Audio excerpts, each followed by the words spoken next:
तंत्र का मतलब है परम अनुशासन। इसका मतलब बेलगाम कामुकता नहीं है। अपने शरीर और मन को इस तरह इस्तेमाल करना सीखना जैसे आप किसी अन्य बाहरी उपकरण का इस्तेमाल करते हैं। ये एक अद्भुत भेंट है जो अगस्त्य मुनि ने हमें दी है। उन्होंने एक ऐसी तांत्रिक प्रक्रिया स्थापित की जो 100% शरीर में स्थित है, बाहर से कुछ भी नहीं।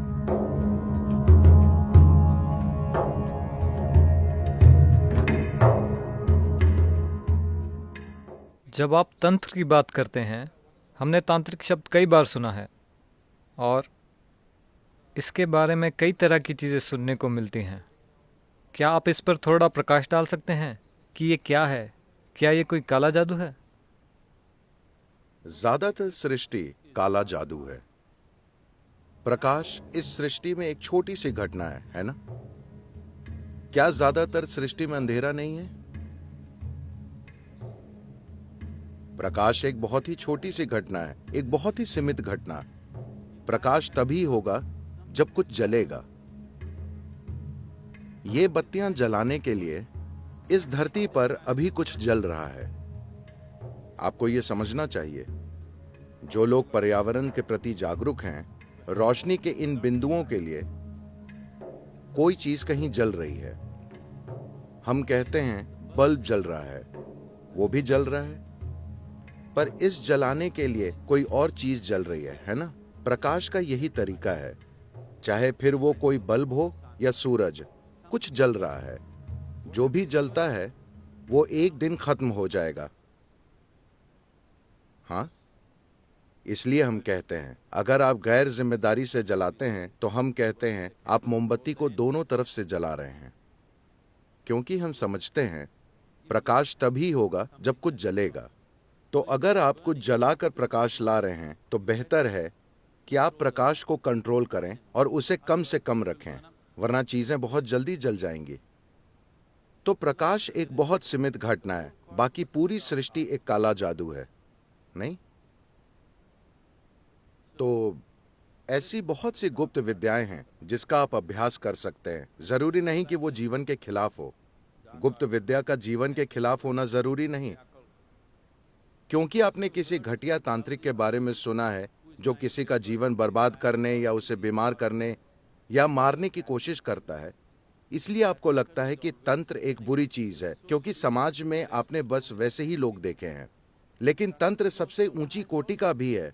शिव एक तांत्रिक हैं, हर गुरु एक तांत्रिक है, ठीक है? अभी मैंने आपको शांभवी में दीक्षा दी, ये एक तंत्र है, वरना ये काम कैसे करेगा? तंत्र का मतलब है एक तरह की काबिलियत, ये एक तकनीक है।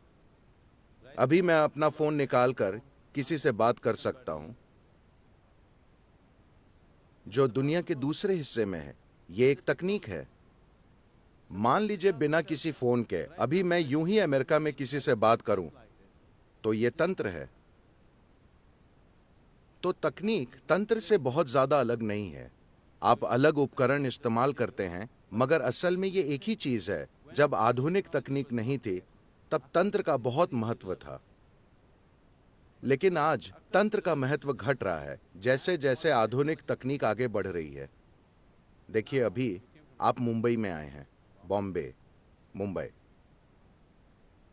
मैं इसे आपके दिमाग में ठीक कर रहा हूं ताकि आप मुसीबत में ना पड़ें।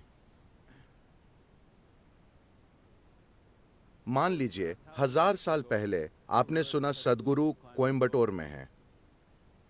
अब आपके दिल में इच्छा है, आप जाना चाहते हैं, लेकिन मुंबई से कोयम्बटूर तक पैदल आना जाना आसान सफर नहीं है। अगर आप कदम बढ़ाएं तो आप नहीं जानते कि आप वापस मुंबई पहुंचेंगे या नहीं। आपको पता नहीं मार्ग में क्या मिलेगा, आप शायद मंजिल तक पहुंच ही ना पाएं। तो आप मुंबई में ही बैठकर, सदगुरु प्लीज मेरी मदद के लिए आइए, मैं नहीं आ सकता, प्लीज। अब अगर मुझे लगे कि अतुल के साथ कुछ करना चाहिए जो मुंबई में है और कोयम्बटूर नहीं आ सकता, तो Maybe I want to initiate him into Shambhavi in Mumbai. शायद मैं उसे मुंबई में ही शांभवी दीक्षा देना चाहूं।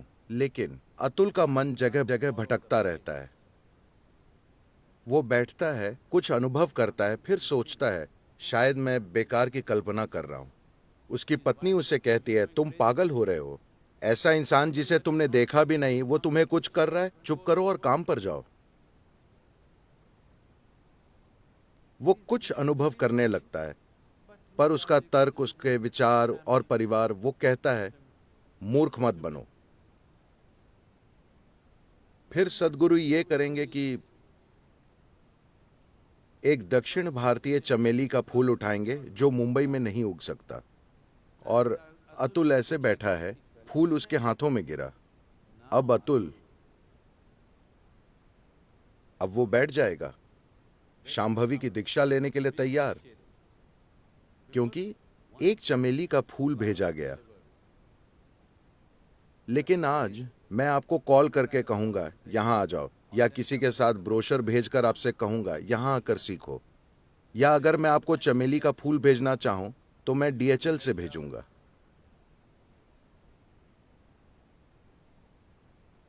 तो आधुनिक तकनीक से तंत्र का प्रयोग खत्म होता जा रहा है, पर मैं चाहता हूं कि आप 1000 साल पहले की बात सोचें और समझें कि तंत्र कितना मूल्यवान था। हाँ, 1000 साल पहले कल्पना कीजिए, आप मुंबई में हैं और मैं कोयंबटूर में। आप मुझसे कुछ चाहते हैं, तंत्र के मूल्य की कल्पना करें, है ना? तो आज इसका मूल्य कम हो गया है, तो हर तरह के ढोंगी हर तरह की बकवास कर रहे हैं। तो तंत्र का बुरा होना जरूरी नहीं है। Now, the English word occult doesn't clearly specify what is it that they're calling as occult. हाल ही में किसी ने मुझसे सामयामा में एक प्रश्न पूछा, शायद किसी गुरु ने ऐसा कहा है, तंत्र बस अपनी सनक को छोड़ने का तरीका है, बस अपनी सनक से परे जाने का तरीका है। ये बकवास है। दुर्भाग्य से आज हमें तंत्र शब्द को फिर से परिभाषित करने की जरूरत है, क्योंकि लोगों ने इसका अर्थ बदल दिया है। सबसे पहले यह समझते हैं, तंत्र शब्द का मतलब है तकनीक। लेकिन आप जिस तंत्र के बारे में सुन रहे हैं वो अमेरिकी तटों से लौट कर आया है। आपको लगता है तंत्र का मतलब है बेलगाम कामुकता। नहीं, तंत्र का मतलब है परम अनुशासन। ये बेलगाम कामुकता नहीं है, ये परम अनुशासन है। अपने शरीर और मन को इस तरह इस्तेमाल करना सीखना जैसे आप किसी अन्य बाहरी उपकरण का इस्तेमाल करते हैं। जैसे आप अपने कंप्यूटर या स्क्रू ड्राइवर का इस्तेमाल करते हैं, उसी तरह आप अपने शरीर और मन का इस्तेमाल करना सीखते हैं। इसके लिए जबरदस्त अनुशासन चाहिए, कामुकता या ढीलापन नहीं। तंत्र वे चीज नहीं है जो किताबें लिखी गई हैं, वे मुख्य रूप से पश्चिमी लेखकों की है, हर तरह की चीजें नहीं। तांत्रिक ग्रंथों में परम अनुशासन होता है, किसी तरह का ढीलापन नहीं, क्योंकि वे शरीर की बात करते हैं। और फिलहाल आधुनिक समाजों में अगर आप शरीर कहते हैं तो उनके विचार सिर्फ शरीर के जननांगों के बारे में, न कि शरीर के किसी और चीज के बारे में। तो अगर आप शरीर कहें तो वे सिर्फ शरीर के कुछ हिस्सों के बारे में सोचते हैं। वे दिमाग को भूल चुके हैं, क्योंकि वे सिर्फ शरीर के कुछ हिस्सों के बारे में सोचते हैं। वे कामुकता के बारे में सोचते हैं और उससे परे कुछ नहीं। इसका संबंध शरीर को एक जबरदस्त मशीन की तरह इस्तेमाल करने से है। और ये है भी, अगर आपको इसका इस्तेमाल करना नहीं आता तो आप यहाँ क्या करेंगे? अगर आप अपने शरीर और उसके पीछे की ऊर्जा का इस्तेमाल करना नहीं जानते तो आप क्या करेंगे? आपका किसी भी चीज पर कोई असर नहीं होगा। तो ये तंत्र है। तंत्र का मतलब है तकनीक। तंत्र मतलब एक निश्चित क्षमता। तंत्र के बिना कोई गुरु नहीं होता। अगर उसके पास कोई तकनीक नहीं है तो वो गुरु नहीं है, वो बस एक कोमल संत हो सकता है जो सबको आशीर्वाद देगा, आशीर्वाद देगा, आशीर्वाद देगा। A blessing has no discretion. आशीर्वाद खुद निर्णय नहीं लेता। अगर आप एक चोर हैं और आप संत से मिलते हैं तो आप उसका आशीर्वाद मांगेंगे, और वे देंगे, जिससे आप आज अपना काम अच्छे से करें। क्योंकि उनके आशीर्वाद में समझ नहीं है, वे वैसे नहीं हो सकते, क्योंकि वो उनके कंट्रोल में नहीं है। यहां तक कि लुटेरों के भी, पिंडारी और वैसे लोगों के भी अपने देवी देवता और संत होते थे। उनके देवता हमेशा उनका मार्गदर्शन करते थे कि आज किस घर पर हमला करना है। वे बहुत सफल थे। उन्होंने अपना काम शताब्दियों तक किया। डाका डालना उनका काम था। तो अगर आप बस एक कोमल फूल जैसे संत हैं जो बस आशीर्वाद देता है, आशीर्वाद देता है, आशीर्वाद देता है, मैं उसे महत्वहीन नहीं बता रहा। वे अपने तरीके से सुंदर हैं, लेकिन वे उन लोगों के लिए नहीं हैं जो आत्मज्ञान की इच्छा रखते हैं। वे उन लोगों के लिए नहीं हैं। वे उन्हीं लोगों के लिए हैं जो अपने जीवन में छोटे सुधार चाहते हैं। अगर आप किसी घरेलू सामग्री के भंडार में जाएं, तो आप अपने जीवन में कुछ सुधार कर सकते हैं, है ना? हाँ या ना? आप वाकई कर सकते हैं। मैं रोज टीवी पर लोगों को कहते देखता हूं, अरे मैंने बस ये पलंग खरीदा, मेरा पूरा जीवन बदल गया, ये जबरदस्त है।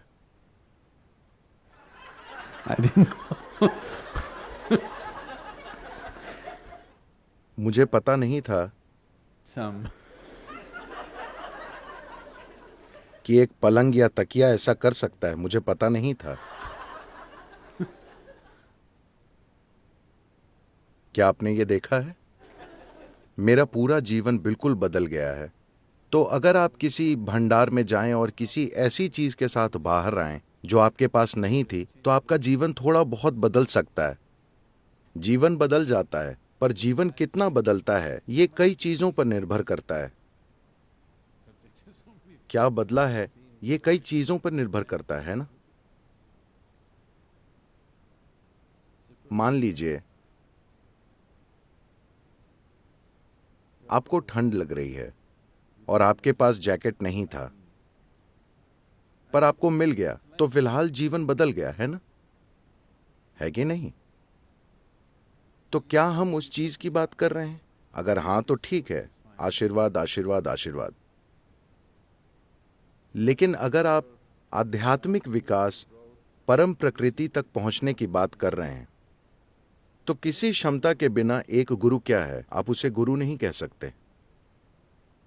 क्षमता का मतलब है कुछ करने की काबिलियत जो लोग खुद नहीं कर सकते। तो अगर मैं चाहता हूं ये बात आपके दिमाग में स्पष्ट हो कि अगर कोई तंत्र न हो, तंत्र से मेरा मतलब है अगर कोई तकनीक ना हो। तंत्र संस्कृत में तकनीक को कहते हैं, उसे नहीं कहते जो आपको समझा दिया गया है। तो अगर कोई तंत्र न हो तो वाकई कोई गुरु भी नहीं होगा।